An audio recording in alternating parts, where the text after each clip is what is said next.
Nagpapasalamat ang ilang senador kay Pangulong Ferdinand R. Marcos Jr. sapagkat nabigyan ng tsansa pa rin na may papasa ang Magna Carta of Filipino Seafarers Bill.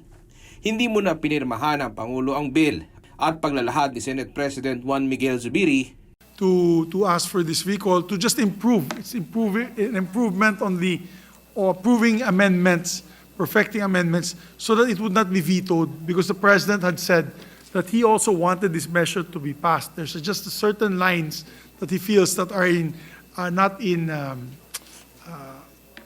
order, or particularly on the position on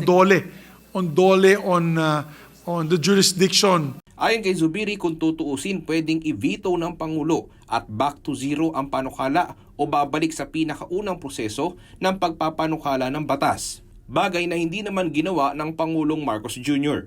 At pagtitiyak ni Zubiri, aayusin nila ang bill at babaguhin para mas maiwasto pa ito. Ang panukalang ito ay naglalayong magkaroon ng pantay na oportunidad sa industriya ng mga seafarers at layon ding mas protektahan sila at matrain ng maigi. So we will continue to remain committed to the protection of rights and promotion of the welfare of our Filipino seafarers. Isang concurrent resolution na rin ang pinagtibay ng Senado na nagalayong ibalik o i-recall ang panukalang batas na ito para ma-review ng dalawang kapulungan ng Kongreso. Sabi ni Majority Leader Joel Villanueva, hindi na ito unang beses nangyari sa kasaysayan ng Senado. One in 1946, before we were born, and one in recent history in 17th Congress.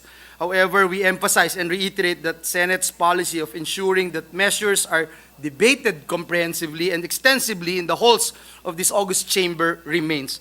Daniel Manalastas para sa Pambansang TV sa Bagong Pilipinas.